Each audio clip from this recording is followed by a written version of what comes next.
Our journey begins in the unlikeliest of places, 19th century St. Petersburg, at the entrance to St. Isaac's Cathedral. The city cold, the early morning mists dissipating with the approach of the sun, and our boots caked in mud. The year is 1860, and while St. Petersburg stands regal and proud, its inhabitants are nowhere to be found. It is quiet, too quiet. The population of St. Petersburg in the 1860s was, we are told, roughly 500,000 people, and yet there is not a soul in sight. Where is everybody?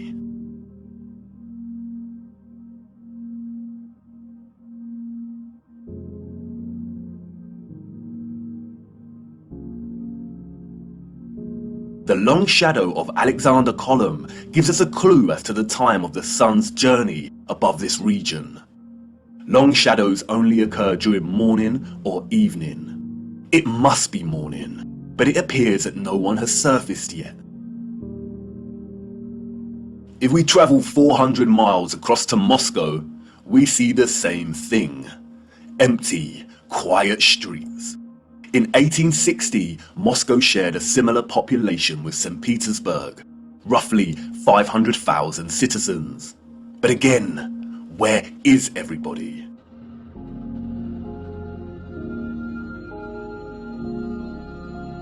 What about the rest of the world during this time period?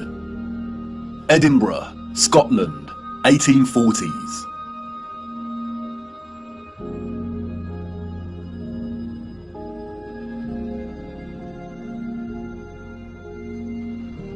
Copenhagen, Denmark, 1840s. Dresden, Germany, 1860s. Rio in Brazil, 1860s. Toronto, Canada, 1860s.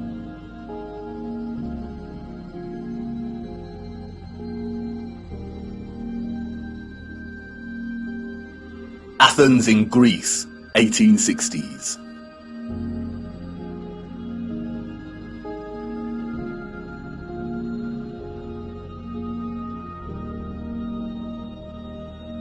And then London, finally, people.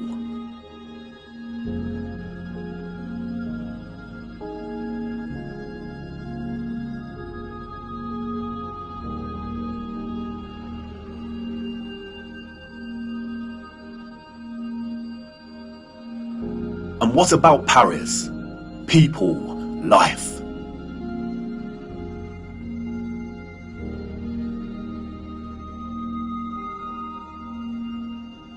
The first photograph, we are told, was created in 1822. The art of photography relies on methods of juxtaposition, of comparison and contrast to deliver its message and sentiment. In these old photographs, we do not find the same deliberate techniques of juxtaposition that contemporary photographers craft into their art, but rather we find natural contrasts that are so important and central to navigating through our deceptive history. Contrast is a phenomenon, natural or artificial, in which meaning is generated and conveyed through the comparison of two opposing elements. When looking at 1860s Russia, there is an immediate contrast between the lack of population and the sheer size of these cities. Even in the 19th century, both Moscow and St. Petersburg are enormous. The infrastructure found in the photographs could hold a population well into the millions. Why are the cities so vast if the population was only 500,000 in each? Furthermore, the official narrative gives us a population that increases in a linear fashion from 1764. Many of the buildings we see here were built years before the photograph was taken. Did the Russians just plan well in advance?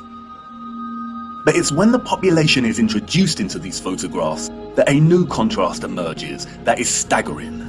That is, between the people and the environment itself. It may be the reduced population numbers, or it may be the monochromatic starkness of the black and white images, but they present to us something that we've lived amongst our entire lives and never paid any mind to. That is, the enormity and impossibility of the architecture. As we engage with the industry and act of tourism, we journey from place to place and observe, taking it all in, learning, hearing, and being told what we are looking at and how it came to be. And standing in front of a structure like the Arc de Triomphe in Paris, we might even exclaim, "Wow, how did they do this?"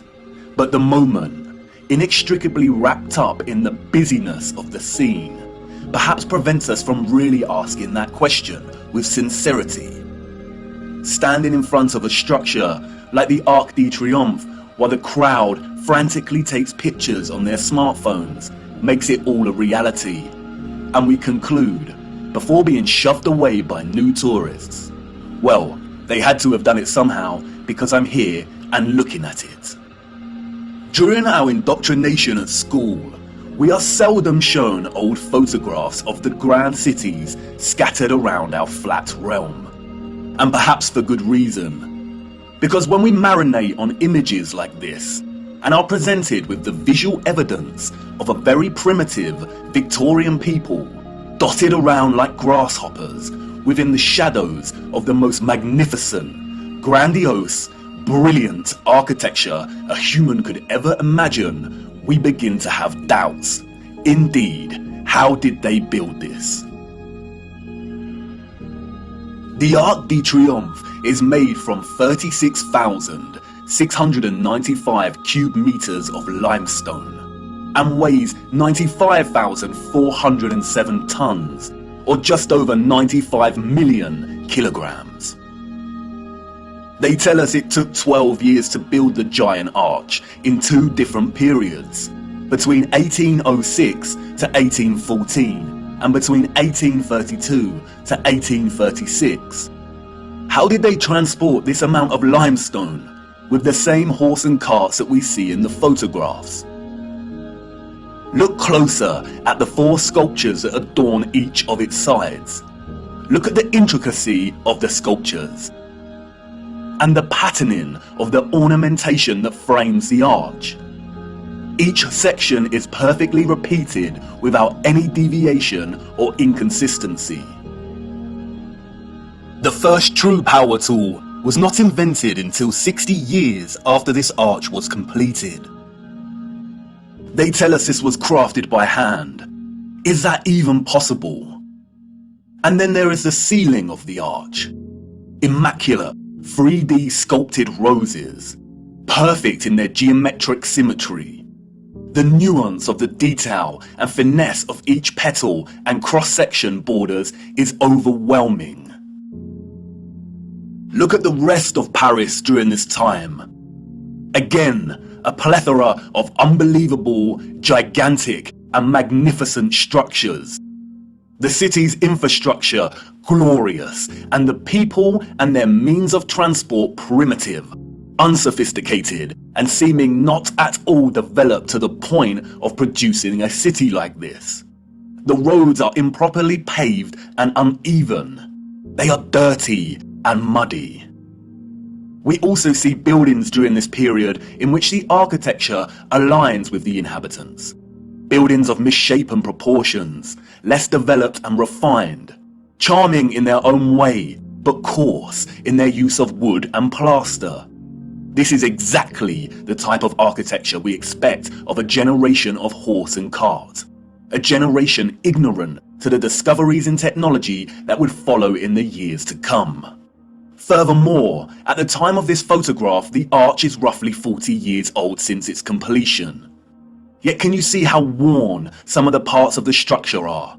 We see weathering on the stone that suggests the arch is much older.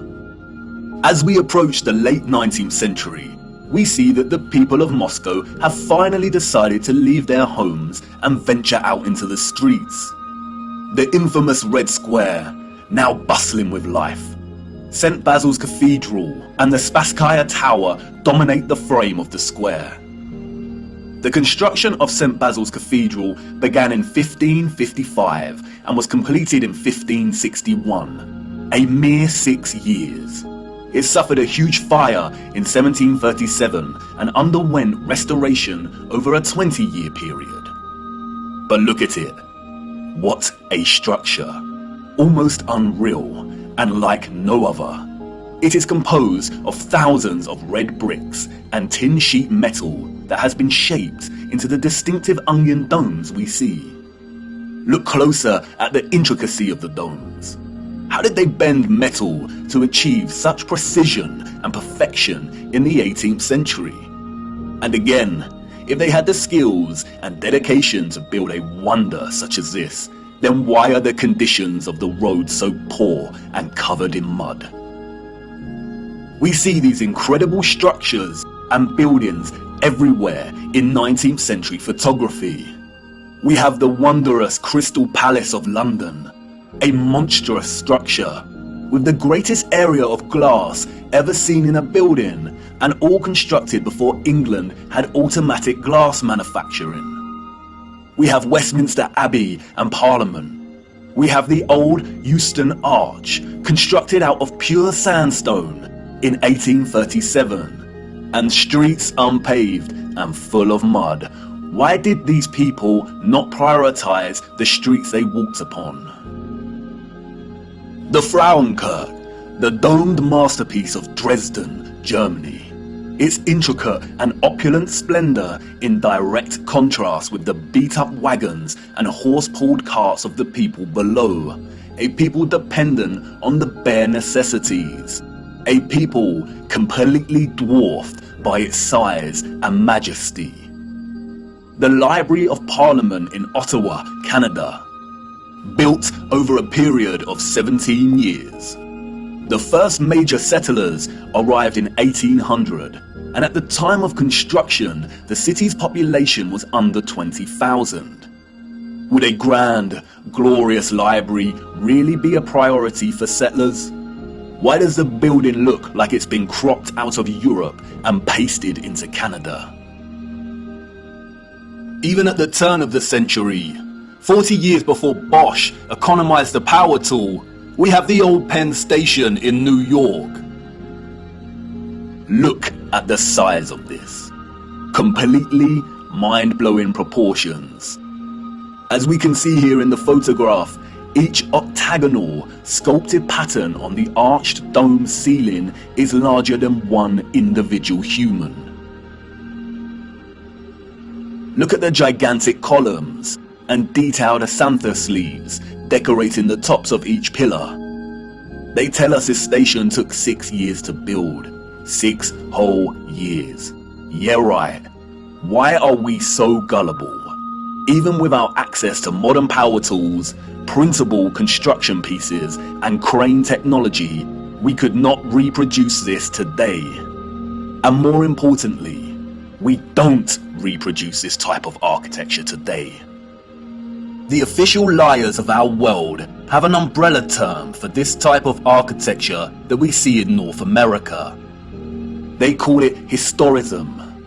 Historicism is a term coined to describe a style of architecture that is revival in nature, or in other words, copies the style of another period in time. The grand arches and buildings with giant columns we see are built in the classical or Greco-Roman style, and the cathedrals are built in the Renaissance and Gothic styles of medieval Europe.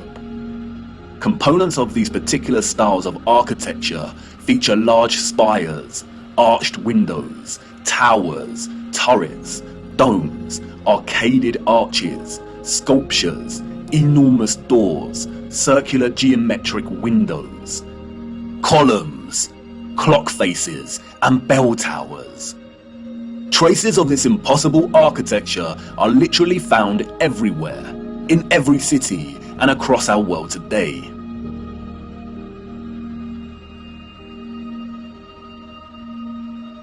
Some preserved and maintained, like the Parisian Arc de Triomphe and Notre Dame, and others lost and long forgotten to time, like the Euston Arch and the old Penn Station in New York.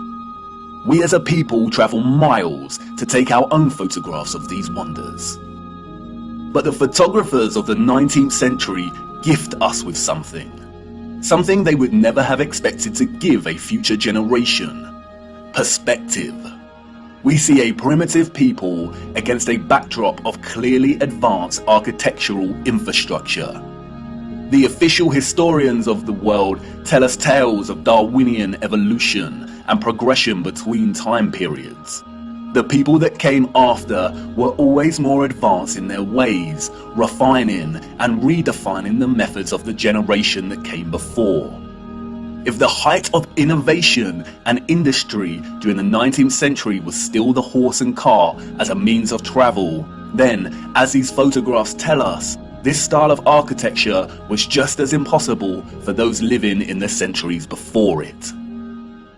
Anyone with a predisposition for thinking and questioning can immediately sense when looking at these photographs that something is rotten in Denmark, that something is off with the mainstream historical narrative, that something is not adding up. In a panoramic image of San Francisco in 1877, we see a collage of historicist architecture. We see columns adorning the entrances to very regal buildings that stand out like sore thumbs from some of the timber shacks surrounding it. We see Gothic spires and towers in the distance. We see domed cathedrals and buildings. We also see just how sprawling and huge the city has become.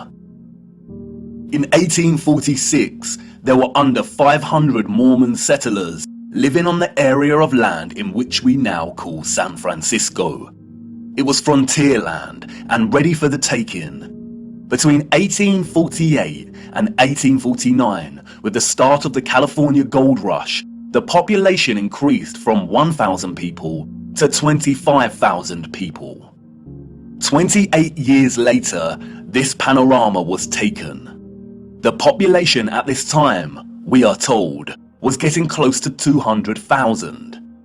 Who in their right mind would believe this story? Does this look like a city of 200,000 people?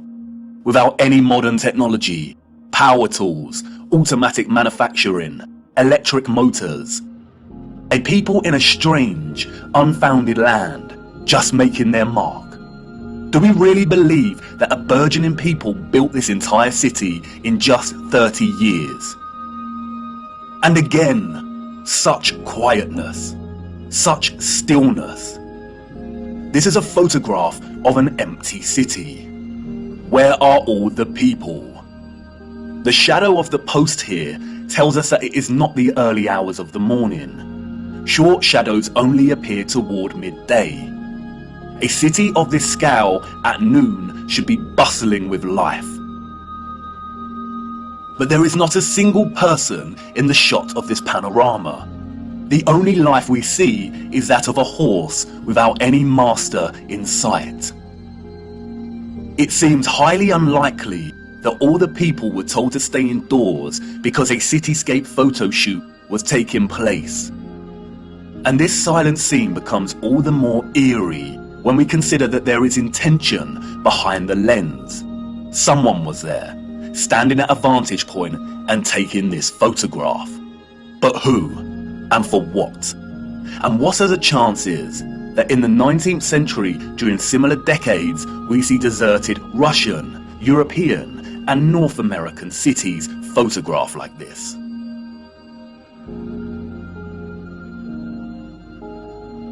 And then only a few years later, we find the same locations bustling with people.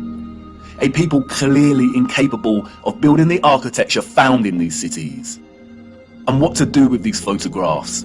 If we accept the narrative and these strange anomalies, then we stop here and get back to our busy lives. But the narrative we've received is not the truth, and we shouldn't accept any narrative, no matter how official and certified it is, unless it makes sense. The people we see in these photographs and their early ancestors could not have built the magnificent architecture we see. It is an impossibility. Come on, jump in. We must venture further into these cities and look a little closer.